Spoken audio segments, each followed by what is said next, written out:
Hello friends, welcome to our YouTube channel Newton Classes Learn in Simple Way by Kapadia sir. Hello friends, welcome to our YouTube channel Newton Classes Learn in Simple Way. ठीक है, तो आज हम क्या देखने वाले हैं? आज हम देखेंगे स्टैंडर्ड 11 का चैप्टर नंबर 1 फिजिकल वर्ल्ड. ठीक है, और उसी के अंदर अगर हम देखें तो फर्स्ट एक टाइटल लिखा होगा वहां पे. फर्स्ट टॉपिक हमारा जो वहां पे दिया होता है ऐसा, व्हाट इज फिजिक्स, मतलब क्या है फिजिक्स. ठीक है, तो फिजिक्स के लिए अगर हम देखें तो फर्स्ट एक आता है फिजिक्स वर्ड. ठीक है, फिजिक्स वर्ड आता है हमारा ग्रीक से. ठीक है, जिसका मीनिंग होता है नेचर. क्या होगा जिसका मीनिंग नेचर. ठीक है, और दूसरा अगर इसको हम संस्कृत में बोलना चाहे तो संस्कृत में इसको क्या बोलते हैं हम, भौतिकी. ठीक है, भौतिकी मतलब क्या रहेगा, या नेचर की बात करें तो क्या रहेगा, हमारे आसपास जो भी एटमॉस्फेयर है, सराउंडिंग है, उसमें अगर हम देखें तो सुई की नोक से लेके या फिर एटम जिसकी साइज कितनी होती है 10⁻⁻15 मीटर, मतलब 1 मीटर के अगर 10⁻15 पार्ट करेंगे, उसका जो पार्ट होगा, उसका जो पॉइंट होगा, उसको हम क्या बोलते हैं 10⁻15. उससे लेकर जो हमारे एस्ट्रॉइड्स है या प्लैनेट्स है या पूरा जो सोलर सिस्टम है, वहां तक की सभी चीजों की बातें हम किसके अंदर कर सकते हैं, फिजिक्स के अंदर करते हैं. ठीक है, ठीक है, और इसमें अगर हम आगे देखें तो आगे ये बोल सकते हैं कि जो फिजिक्स है वो क्या है, साइंस की एक ब्रांच है. तो यहाँ पे एक वर्ड आया हमारा क्या, साइंस. और ये साइंस कहाँ से आया, ये साइंस वर्ड आया हमारा लेटिन वर्ड से. साइंस का एक लेटिन वर्ड था जिसको हम बोलते हैं सिंसिया. ठीक है, और इसका मीनिंग होता है क्या, टू नो. टू नो मतलब क्या होगा, जानना. मतलब हमें किसी के बारे में जानने की इच्छा होती है तो उसको हम क्या बोलते हैं, सिंसिया, या फिर जिससे पर्सन क्या वर्ड आया हमारा, साइंस. ठीक है, और अगर दूसरा अगर इसको हम अरेबिक में देखना चाहे तो अरेबिक में बोलते हैं इसको इलम, ILM. ठीक है, और अगर इसको भी अगर संस्कृत में अगर कोई इसके लिए वर्ड देखना है तो इसके लिए संस्कृत में इसको क्या बोलते हैं, विज्ञान. ठीक है, और जिसका मीनिंग क्या होता है, नॉलेज. नॉलेज मतलब तुम्हारे पास आसपास जो भी चीजें दुनिया में चल रही है, नेचर में चल रही है, सराउंडिंग में चल रही है, एटमॉस्फेयर में या फिर पूरे यूनिवर्स में जो भी चीजें चलती है, हर चीज के पीछे क्या होता है, कोई ना कोई साइंस होता है, मीन्स कोई ना कोई क्या होता है, नॉलेज होता है, लॉजिक होता है. ठीक है, वो सब चीजें हम किसके अंदर कंसीडर करते हैं, फिजिक्स के अंदर. और फिजिक्स के अंदर तुमने ऑलरेडी फिजिक्स 9th या 10th में पढ़ चुके हैं. 9th 10th में हमने जो थोड़ा सा एक साइंस की एक ही बुक आती है, उसमें 3 पोर्शन साथ में होते हैं. ठीक है, और 11th साइंस में जैसे आते हैं तो उनको क्या करते हैं, सेपरेटली कर देते हैं.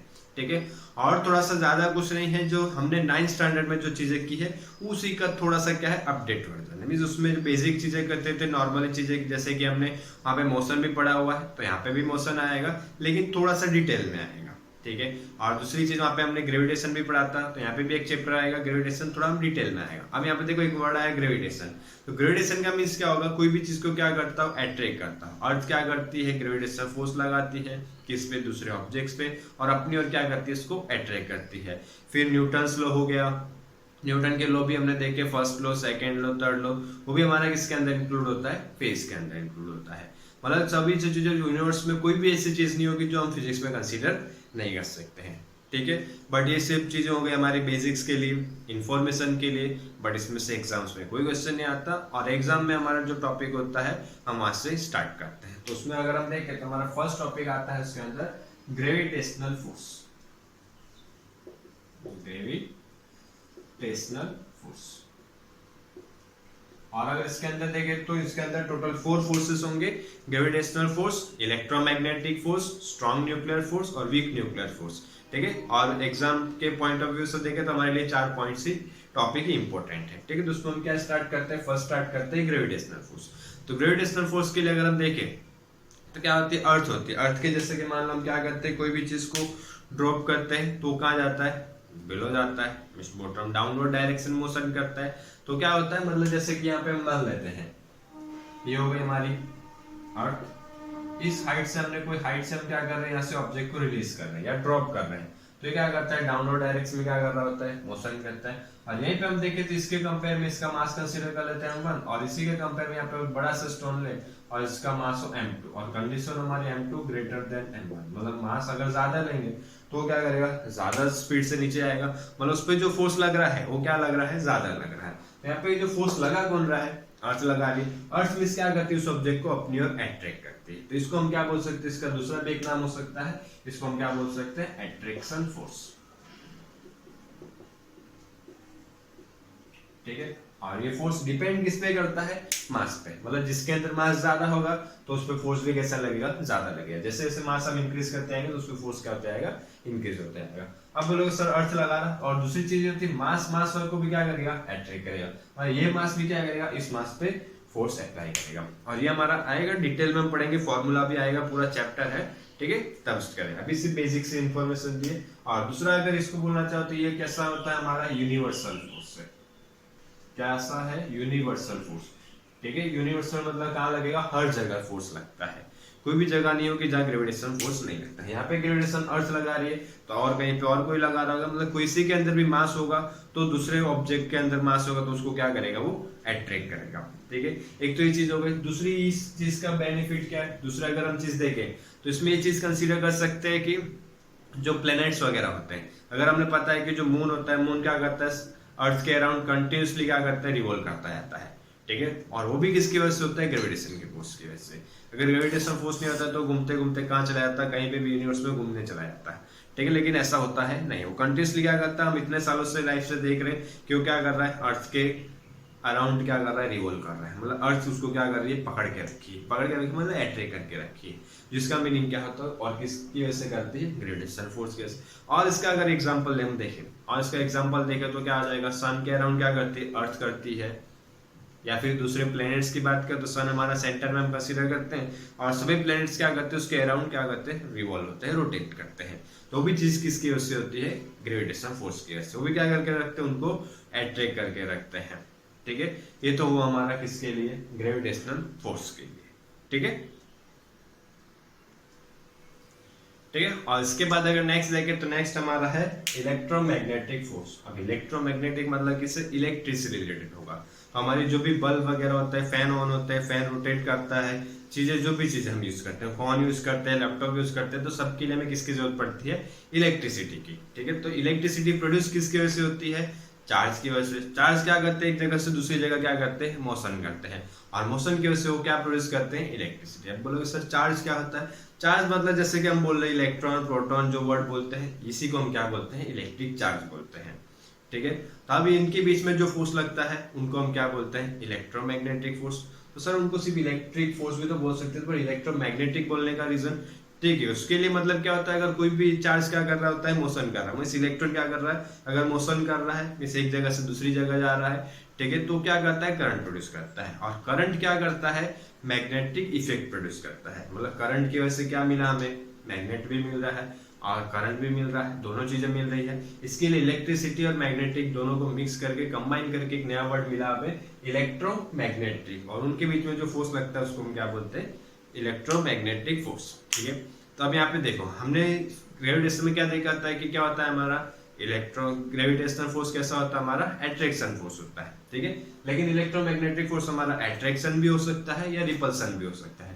ये किस पे डिपेंड होता है, ये डिपेंड करता है चार्ज पे। तो फर्स्ट अगर हम देखें तो क्या होता है, हमारे टू टाइप्स के चार्जेस होते हैं, ठीक है। फर्स्ट अगर देखें तो टाइप्स ऑफ चार्जेस कितने होंगे, टू।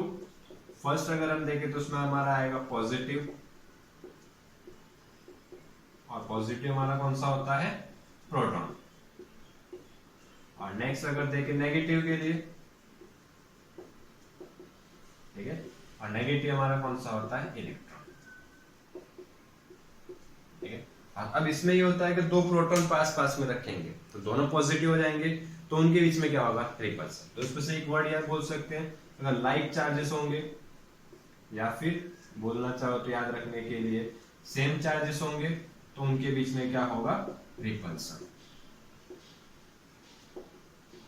ठीक है। और अनलाइक चार्जेस होंगे मींस की कैसे, ऑपोजिट मींस एक पॉजिटिव होगा और एक नेगेटिव, मींस एक इलेक्ट्रॉन होगा और एक प्रोटॉन होगा, तो उनके बीच में क्या होगा, अट्रैक्शन, ठीक है। मतलब इसके अंदर हम ये बोल सकते हैं पॉजिटिव अट्रैक्शन भी हो सकता है, रिपल्सन भी हो सकता है। और ये भी कैसा है, एक यूनिवर्सल फोर्स है, हर जगह लगता है इसके। और दूसरा अगर देखो, इसको भी लगने के लिए किसी मीडियम की जरूरत नहीं पड़ती है, ठीक है, बिना मीडियम के फोर्स अप्लाई कर सकते हैं, ठीक है। और ये सब चीजें किसने बताई थी, एक साइंटिस्ट थे जिनका नाम था कूलम्ब। और इसी के लिए ये जो फोर्स होता है उसको हम क्या बोल सकते हैं, कूलम्ब्स लॉ, ठीक है, या फिर कूलम्ब फोर्स, फिर बोलना हो तो बोल सकते हो कूलम्स लॉ। ये जो भी फोर्सेस डिराइव किए थे किसने किए थे, कूलम ने। और उसके लिए अगर नॉर्मली थोड़ा सा फॉर्मूला भी देखना तो देख लेते हैं। उसके लिए फॉर्मूला आता है F इज इक्वल टू के Q1 Q2 upon are square. अब के क्या हो जाएगा, कूलम कांस्टेंट। अब कूलम ने दिया है तो उन्होंने उनके कांस्टेंट को क्या नाम बोल दिया है, कूलम। और Q1 मींस फर्स्ट चार्ज और Q2 मींस सेकंड चार्ज जो होगा, और आर स्क्वायर मतलब उनके बीच का जो डिस्टेंस होगा। ठीक है, तो यहाँ पे देखो अगर डिस्टेंस हम क्या करते आएंगे, बढ़ाते जाएंगे तो फोर्स क्या होते जाएगा, कम होता जाएगा। डिस्टेंस कम करते जाएगा तो फोर्स क्या होता जाएगा, बढ़ता जाएगा। ठीक है, ये चीज हो गई। और दूसरी चीज हम क्या बोल सकते हैं, ये जो फोर्स है, ठीक है, ग्रेविटेशनल फोर्स के कंपेयर में क्या होता है, काफी स्ट्रांग होता है। हम बोलोगे सर स्ट्रांग तो होता है, कितना स्ट्रांग लेकिन। ठीक है, तो उसके लिए भी अगर देखना हो तो बोल सकते हैं 10⁻36 टाइम्स। कितना होगा, 10⁻36 टाइम्स क्या होता है, स्ट्रॉन्गर होता है। किससे कंपेयर में, ग्रेविटेशनल फोर्स के कंपेयर में। ठीक है, और ज्यादा कुछ चीजें दी नहीं, इतना सा दिया है। ओके, नोट डाउन करना तो नोट डाउन कर सकते हो। ठीक है, और इसके बाद अगर नेक्स्ट जाएंगे तो नेक्स्ट है हमारा स्ट्रॉन्ग न्यूक्लियर फोर्स। ठीक है, स्ट्रॉन्ग है मतलब पता ही होगा, नाम से ही क्लियर हो गया कि कैसा है, स्ट्रॉन्ग है मतलब क्या होगा, सबसे स्ट्रॉन्ग होगा। ठीक है, और दूसरा है यहाँ पे एक वर्ड आया न्यूक्लियर। न्यूक्लियर क्या होता है, वो चीज भी हम देख लेते हैं। न्यूक्लियर मींस क्या होगा, जैसे हम बोलते हैं कि जो एटम होता है, पहले तो हम देख लेते हैं एटम क्या होता है, मतलब कोई भी पार्ट का, कोई भी एलिमेंट का, कोई भी मटेरियल का अगर हम क्या करते हैं, छोटे छोटे पीसेस करते हैं, पार्ट्स करते हैं, तो लास्ट में जाके जो हमें छोटा पीस मिलेगा, ठीक है, सबसे छोटा पीस, और उसके हम क्या कर सकते हैं, और पार्ट्स या डिवीजन नहीं कर सकते। इसको हम क्या बोलते हैं, अनडिविजिबल। कैसा होगा, अनडिविजिबल। ठीक है, और जो अनडिविजिबल पार्ट मिलेगा उसी को हम क्या बोलते हैं, एटम। ठीक है, और एटम ये होता है हमारा, नॉर्मली हम बोलते हैं कि किस शेप में होता है, स्फीयर शेप में होता है। और वो कैसा, अंदर से होलो जैसा होता है, और उसके अंदर जो टोटली मास होता है वो कहाँ पे कॉन्सेंट्रेट होता है, कहाँ पे इकट्ठा हुआ रहता है, उसके सेंटर पे। और उसके सेंटर को हम क्या बोलते हैं, न्यूक्लियस। ठीक है, उसके सेंटर को क्या बोलेंगे, न्यूक्लियस। और दूसरी चीज अभी हमने देखी थी, इलेक्ट्रॉन और प्रोटॉन की बात की थी। तो जो इलेक्ट्रॉन प्रोटॉन होते हैं वो भी कहाँ पे होते हैं, इसी एटम के अंदर होते हैं। कैसे होते हैं भी देख लेते हैं। जो इलेक्ट्रॉन्स होते हैं ना, वो क्या करते हैं, सेंटर के चारों ओर ऐसे क्या करते हैं, ऑर्बिट्स के अंदर कंटिन्यूअसली रिवॉल्व करते जाते हैं। ठीक है, और जो प्रोटॉन्स होते हैं वो कहाँ पे होते हैं, छोटा सा इसका जो सेंटर होता है, इसके अंदर सभी प्रोटॉन्स होते हैं। और इसके लिए जैसे मान लो अगर एग्जांपल ले, जैसे मान लेते हैं एल्यूमिनियम ले लेते हैं। एल्यूमिनियम का हमारा एटॉमिक नंबर कितना होता है, 13। मतलब उसके अंदर कितने इलेक्ट्रॉन होंगे, 13 इलेक्ट्रॉन होंगे और 13 प्रोटॉन होंगे। तो इलेक्ट्रॉन कहाँ पे होंगे, उसके इस ऑर्बिट्स के अंदर। तो उसके लिए भी हमें पता है कैसे, फर्स्ट ऑर्बिट में अंदर 2 होंगे, सेकंड ऑर्बिट में 8 होंगे, थर्ड ऑर्बिट में 18 होंगे। इस प्रकार से क्या होते हैं, वो अरेंज होते हैं। और जो 13 प्रोटॉन होंगे वो टोटली कहाँ पे होंगे, इसके अंदर, न्यूक्लियस के अंदर। ठीक है, और अभी हमने एक चीज देखी थी कि अगर प्रोटॉन प्रोटॉन होगा तो दोनों के बीच में क्या होगा, रिपल्सन। तो यहाँ पे 13 प्रोटॉन है तो क्या कर रहे होंगे, सभी एक दूसरे पे क्या कर रहे होंगे, रिपल्सन फोर्स लगा रहे होंगे। ठीक है, बोले एक दूसरे से क्या कर रहे हैं, धक्का मार रहे होंगे, एक दूसरे को बाहर निकाल रहे होंगे। लेकिन वो बाहर जाते हैं नहीं, क्योंकि अगर बाहर जाते तो हमें क्या दिखते, खुले में दिखाई देते, हर जगह में प्रोटॉन वगैरह दिखाई, कहीं से कोई निकल के प्रोटॉन आ जाता है। ठीक है, लेकिन हमें ऐसा कहीं पे दिखाई देता है नहीं। मतलब प्रोटॉन वहाँ पे क्या रहते हैं, सभी एक दूसरे के साथ ज्वाइंट रहते हैं। तो ज्वाइंट करने के लिए हमें क्या करना पड़ता है, फोर्स लगाना पड़ेगा। और ये फोर्स कौन लगाता है, न्यूक्लियस। मतलब क्या करता है, उनको बांध के रखता है, पकड़ के रखता है। ठीक है, और ये फोर्स क्या होना चाहिए, इलेक्ट्रोमैग्नेटिक जो फोर्स था उससे ज्यादा होना चाहिए। क्योंकि इलेक्ट्रोमैग्नेटिक फोर्स क्या करता है, प्रोटॉन प्रोटॉन को रिपल करेगा। तो अगर उन दोनों को एक दूसरे के ऊपर रखना है तो उसके ऑपोजिट डायरेक्शन से करना पड़ेगा। और उसके कंपेयर में कैसा होना चाहिए, स्ट्रॉन्ग होना चाहिए। इसके लिए इसको हम क्या बोलते हैं, स्ट्रॉन्ग। और कहाँ पे लगता है ये चीज, न्यूक्लियस के अंदर। इसके लिए इसको क्या बोलते हैं, स्ट्रॉन्ग न्यूक्लियर फोर्स। और ये जो है इलेक्ट्रोमैग्नेटिक से कितना होता है, 100 टाइम्स मोर होता है। कितना, 100 टाइम्स। किसके कंपेयर में, इलेक्ट्रोमैग्नेटिक फोर्स से। ठीक है, और अगर इसको हम किससे कंपेयर करेंगे, ग्रेविटेशनल फोर्स से कंपेयर करें तो कितना हो जाएगा, 10⁻38 टाइम्स। किसके कंपेयर में, ग्रेविटेशनल फोर्स के।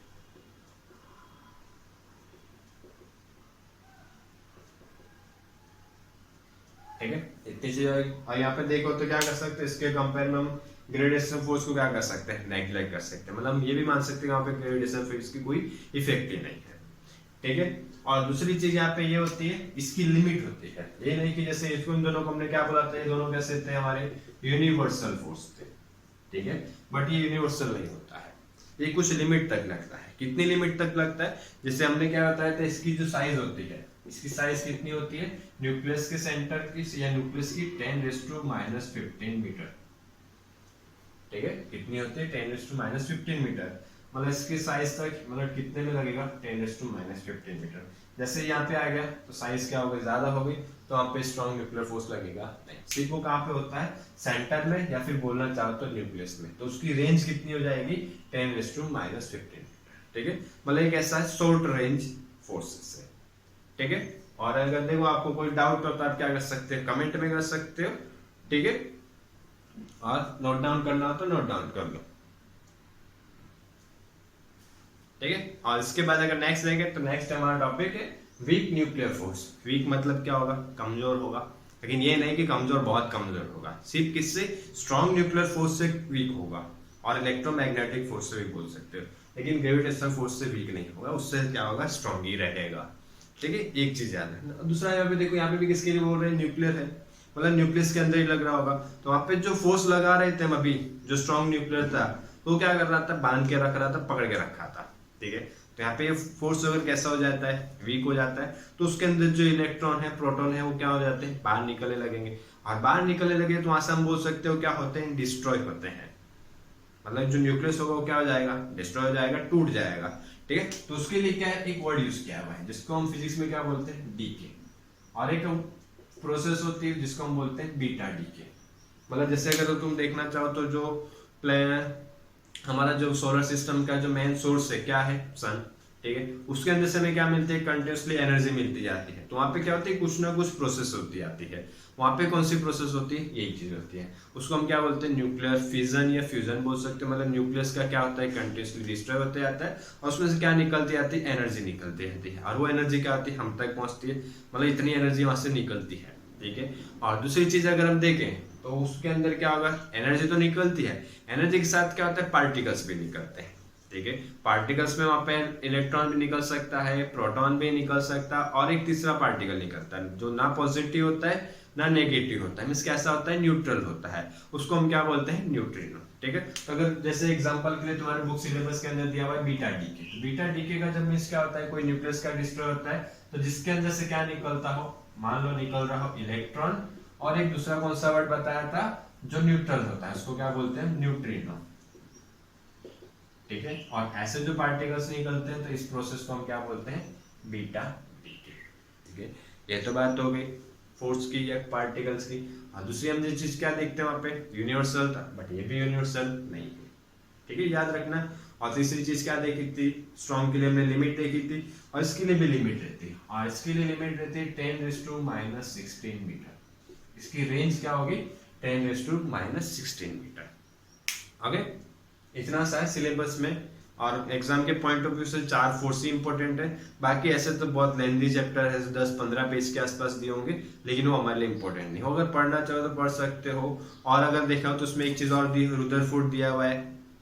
ठीक है, रुदरफोर्ड का एक्सपेरिमेंट दिया है जिसमें अल्फा स्कैटरिंग होता है। मींस क्या करता है, अल्फा पार्टिकल कैसे जाते हैं, वो हमारा पूरा डिटेल में आएगा 12th स्टैंडर्ड के अंदर, इसके लिए उसको अभी इंक्लूड नहीं कर रहे हैं। ठीक है, तो इतना देखो, अगर कोई डाउट हो तो आप कमेंट कर सकते हो। ठीक है, ओके, वीडियो देखने के लिए थैंक यू, और पसंद आया तो सब्सक्राइब जरूर करना।